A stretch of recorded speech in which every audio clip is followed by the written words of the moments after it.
concept was to bring the kitchens of the world to, at the beginning, to Barcelona. It's like to try to, this world cooking basic, which is our claim, it was something to say, like, we have to try to say to the people, like, the sushi, it has to be completely normal for you for every day. For each meal that you can take, you can have sushi, or you can have any Thai curry, or you can have any pasta, or any antipasti, or any brownies. I mean, it's the richness of having the kitchens of the world and all the basics products to do it at home. This was the beginning of this trip. One of the problems was it was very difficult to find all the ingredients that we have here in one place. So when people wanted to make a Thai recipe or a Mexican recipe or a Japanese, maybe they would only do one because they only had time to go to the Asian supermarket and find those products. And they wouldn't have time to then go to the other store where they had the English products or the other store where they had these products. And there was no store that brought it all together with a wide range of products where you can do one meal and have your appetizer Mexican and your main course Japanese and your dessert Indian. That's what I grew up with in New York. Obviously in large cities it's ingrained into the culture that you don't even think that Japanese food isn't even ethnic food, as they call it here. And it's part of your daily cuisine. And as Monica said, it's the idea of bringing the cuisines of the world into your daily routine, and we try to make it as easy as possible. It was crucial because crucial and really, really difficult to get it, because we made a briefing saying that we want to show in our packaging this world cooking basic. We are going to be a high quality brand, a gourmet, a delicatessen brand, but we don't want to be showing like the luxury. We don't want to have anything gold on lot of colors or whatever. We really want to go deeply in the concept of the claim, the world cooking basics. And it was amazing because we worked with an ex-colleague of mine, was Enrique Aguilera, who is one of the most famous art directors here. In Spain, he's the most award-winning graphic designer. And I was working for him for a lot of years. And we call him, like, with a lot of respect, saying, Enrique, we have a project, we are going to leave our own works, and we want to launch this project named Delishop. It's based on a high quality products, and we need to have a great packaging, but something really minimalistic, something really simple, something functional. We show the brief to him and he says, okay, I'm going to do it. We were launching the retail project because we wanted to launch our own brand of products. And for us, what is inside of the product, for us, is the most important thing. Design has to be like following what is inside. I mean, if we have a risotto, the risotto is completely authentic. We made it in Italy, it's completely natural, it's artisanal. Because if you have like an amazing design that is like showing off, and the people maybe are gonna buy one of the products and going to put it in the shelves in the kitchen, and maybe the people is not going to use it.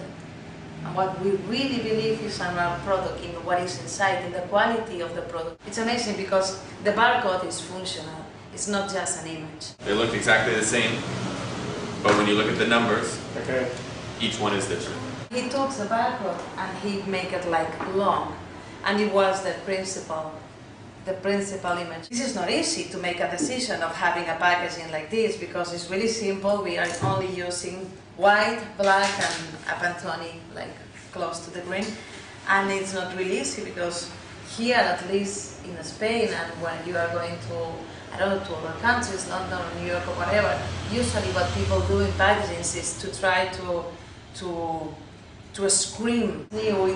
It has a really own personality, but it's saying to the consumer that the most important thing is what is inside. People try the product, and when they try, they buy it again. They love it. It's like we have been running out of pasta, for example, and the people were mad about us. We're coming to the store saying, "Where is your pappardelle? I want your pappardelle because it's great." Then it's something that maybe at the beginning the people look at the chocolate bar and says, it's nice. I'm gonna give this chocolate bar as a present because we do a lot of presents. But at the same time, they try. If they try, then they repeat. People buy it for the design, but then when they try, they come back to us. Designer, or any designer, even a mediocre designer, could create a label or create a packaging that grabs someone's attention and off the shelf and say, I'm going to buy this once because look at that, that looks good. Yeah. But if what's inside isn't worth it, then they won't repeat. And obviously what makes a business work, business-wise, is that the customer buys it, likes it, and repeats. And they like this one, so then they'll buy another one. And as Monica said, our focus has always been on what's inside, on the quality of the product. So we needed an image to go with that, but let the quality of the product be more important, you know, and speak for itself. That's the majority of our job, is product searching, not only for our own branded label products, but also obviously for everything else in the store, but specifically our own products, and find small artisanal producers who specialize in what we want to do. So obviously our pasta, we go to Italy and we go to where they make the best pasta in Italy. We find small artisanal pasta makers who want to work with us to make the forms and the shapes and the packaging that we want. We could make pasta. They produce a lot of pasta in Spain, but we don't want to make pasta in Spain. Obviously our olive oil can be from here, but our pasta will be from Italy. It will never falter. The quality will never go down. It's the main point, because we said we want people to know our brand, to know the Delishop brand for the quality of the products.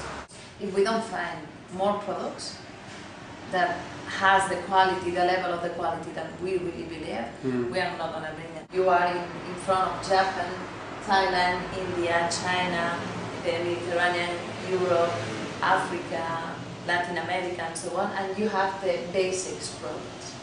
For instance, Indonesian food from Indonesia isn't very popular in Spain and in Barcelona. They're basic. Nobody eats Indonesian food.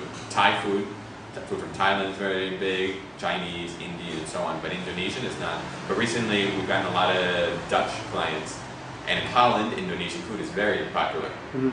And they always ask for Indonesian products. So now we'll bring in a couple Indonesian products, but here in Spain, that it's dictated to what people eat here. For instance, what people know about Japanese food here isn't the same maybe in London, or isn't the same maybe in Brussels or in New York. But for here, what people understand is Japanese food, we try to cover, and our aim is to cover all their needs. That everything they know about Japanese food, we have covered here. Opening? Opening, launching in 32 or 35 products under our brand, under Delishop brand. This was the beginning of everything, because as I said before, we developed the retail business based on the objective to launch our own high quality brand of products. Usually it's done the other way around. You launch the brand is successful, and then you open a store to bring it all together. The product is in the best gourmet food stores in Spain, Portugal, Andorra, but at the beginning I can't imagine without having our own business to go to some gourmet, high quality store and say, I have this is amazing, you have to try. I'm completely sure that somebody will ask me, but this is just black and white, put me some gold and some pink and some pictures, because we are not going to sell this. How could be the most successful strategy to launch our own brand of products, sauces, recipes from around the world? And it was starting from the retail, which means a lot of money and a lot of things, because we didn't know anything. Our customers are 95% locals, Catalans, which is not at all what we expected. We thought it would be more, maybe 40%, 60% locals, obviously because there are more of them, and 40% foreigners, like myself, foreigners who live here, or expatriates who live in Barcelona and are more accustomed to this type of food, or are looking for their specific food. Americans who are looking for American food. There's a big British community here, the English people who are looking for their food, and so on. But it's not been that way at all. It's been very surprising, but it's been great that 95% are locals, and they've really taken to our store where they've taken it as their local food store, as their community food store, which is more than we could have hoped for. Next is our takeaway. It's our takeaway project. Monica said we've been working over a year and a half on making it a reality. That we feel it'll be something very new in the market. That there's nothing like that. The takeaway community is the takeaway offering now in Barcelona is very limited in terms of it's very traditional. That there are some very good options, but it's very traditional in scope. Just like there are no other stores that do with the wide offering, the wide range of products and international products that we have. The takeaway will be the same. That there's no one doing offering. There are places that do only sushi, or there are places, basically that's it. Only sushi or traditional food is basically what it comes down to. There's nothing that offers both and everything in between. The other thing is the export program with the Spanish government, that we are now in the second phase, and we are gonna start with the export to Germany, Belgium and Sweden and UK. Then this is another goal which is really important for us. Let's see how our product in our brands works outside Spain. That's another thing. And then the launch of the Delishop Asia brand range of products. And the Delishop Asia would be a third range. So within the same concept of obviously barcode and colors and so on, but it's a new range of products. Harvey Nichols for me. Harvey Nichols as a department stores for me it has the gourmet section really inside the whole project of giving to the client something different in another way. In terms of the language is using, in terms of the packaging, the way that they show the website, for example, it's completely different. The way they show their own departments, you have the feeling that it's always new and has been there from always. As a New Yorker, it'd be difficult not to say, obviously obvious, like Dean & DeLuca, which is an incredible gourmet food store. Also very focused on design, but it's something that's grown. They've started small and have grown into an incredible mini empire that they have. But we always looked at, we travel to London a lot, and there are wonderful examples of London. The Harvey Nichols we always love to go to, and other department stores that know how to blend design, product offering, and a seamless. They make it seamless in terms of the shopping experience, which is something that we hope to bring to here in Barcelona and Spain, because it's something that isn't as integrated into the shopping culture, at least into the gourmet culture, that it can be a seamless transition from buying your daily milk, your daily cereal, into gourmet products, and then moving on into other design-oriented, high-level products. We love internet, and we hope to start changing our website.